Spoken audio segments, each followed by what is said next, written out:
Leute locker dann mehr zocken. Auf jeden Fall. Ja, es ist ein bisschen wie Rock im Morgen. Mann, das sich voll beherrschen im Gesicht.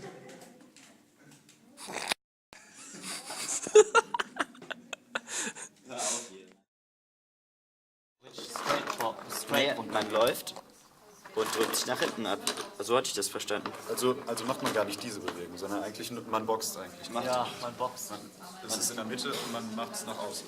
Rechnet man Momentum so, wenn man jetzt rennt, straight nach unten boxt, würde man ja so springen eigentlich. Ja, wahrscheinlich, stimmt. Weil man ja schon eine Vorwärtsbewegung hat. Und ich finde das wichtig, weil bei unserem Runner-Game soll es um Perfektionismus und Reaktion und Skill gehen. Das heißt, ich finde es wichtig, ob wie er jetzt gestaltet wird, dass das wirklich daraus berechnet wird, Ja, mit weil den Punkten des ich bin Spielers. die ganze Zeit davon ausgegangen, dass man quasi sich so abstößt, dass man erst Ach so. nach da außen geht und dann quasi nach unten dreht. Hier erstmal lang zu rennen, runter zu laufen, sich hier abzustoßen, dann vielleicht, weil die Distanz zu lang ist, den Arm zu greifen, sich hier einmal komplett drüber ziehen. Durch dieses fette Greifen fliegt er bis nach hier, drückt sich hier ab, macht hier wieder so einen Wall-Abdrücker und ist dann auch hier oben. Das wäre jetzt zum Beispiel so eine Beispielsituation. Drücken müsste, Und dann abstoßen. ziehen. Und abstoßen. Also, ob der das auch Und erkennt, wenn man abstoßen. drückt. Und runterfallen. Und abstoßen. Und abstoßen. Und von der Decke abstoßen. Und hier ist keine Tür. Sobald du hier drauf gehst, Und raus. In unserem Projekt Arme haben wir einen hohen Wert auf die Wiederspielbarkeit gelegt und dass es einfach Highscore-basiert ist. Dass es relativ eigene Mechanik hat. Das haben wir realisiert, indem wir den Arm des Charakters mit einem extra Analogstick kontrollieren. Und der Fokus lag ganz klar auf der Bewegung.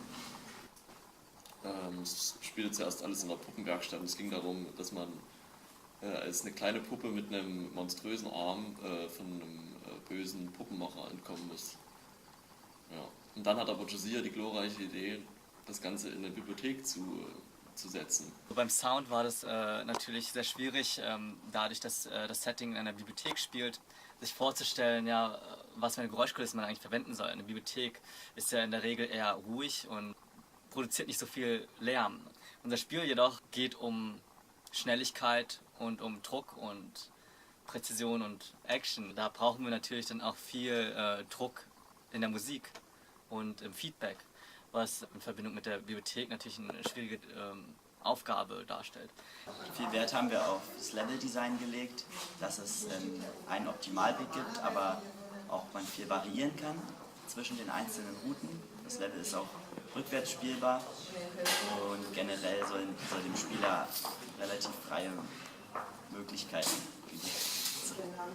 Deswegen ist dieser Soundtrack auch so, dass er sich an den Spieler anpasst, je nachdem wie er spielt, wie schnell er spielt, wie gut er spielt. Und am Anfang fängt es dann halt relativ ruhig an und hat eine Bassline, die eher die Atmosphäre einer Bibliothek widerspiegelt. Durch die verschiedenen Komponenten, die dann noch hinzukommen, wird das Ganze dann zu einem mehr druckvollen Komposition, in der dann der Spieler getrieben wird, so schnell wie möglich das Exit zu finden.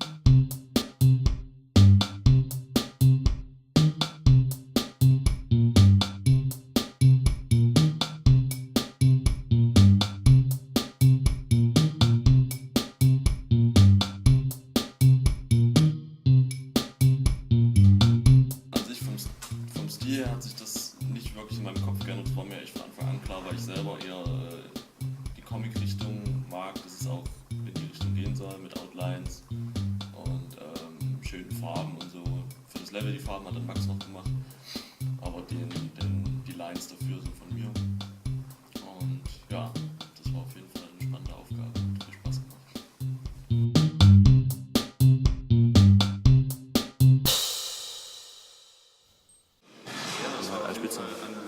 Eine echt neue und spannende Sache. Ich glaube, da haben wir auch alle richtig viel draus gelernt, was Teamfähigkeit und was Zusammenarbeit allgemein angeht. Und dadurch, dass wir uns auch noch nicht von Anfang an irgendwie auf einzelne Gebiete eingeschränkt haben und jeder mal überall ein bisschen was zu sagen hatte, haben wir auch alle guten Einblick in die verschiedenen Teilbereiche der Spielentwicklung gekriegt.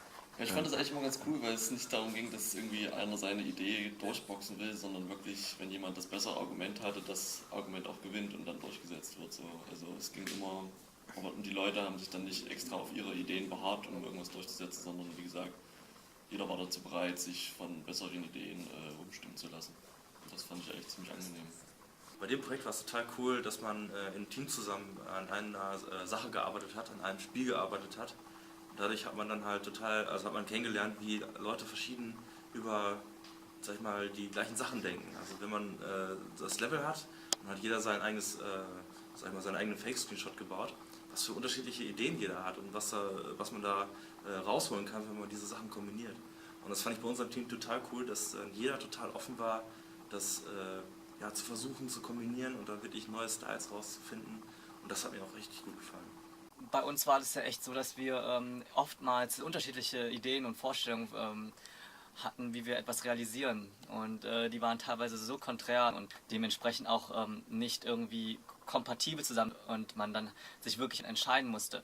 Manchmal hatten wir dann darüber nachgedacht, ob wir die fusionieren und etwas daraus machen, aus beiden Komponenten was nehmen und haben auch oftmals gemerkt, dass es nicht funktioniert und mussten uns dann wirklich dafür entscheiden, dann okay, wir schmeißen das jetzt über den Haufen und machen das nochmal neu, machen das nochmal so, damit jeder damit zufrieden ist und es hat eigentlich mal ganz gut funktioniert und ich bin mit dem Ergebnis auch ganz zufrieden, so wie das am Ende lief.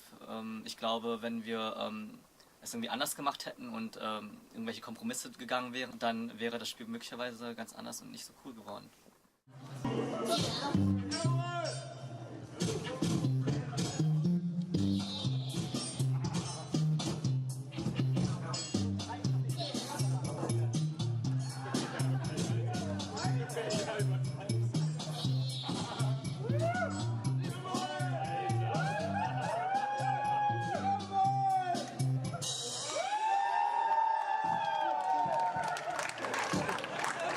Wow.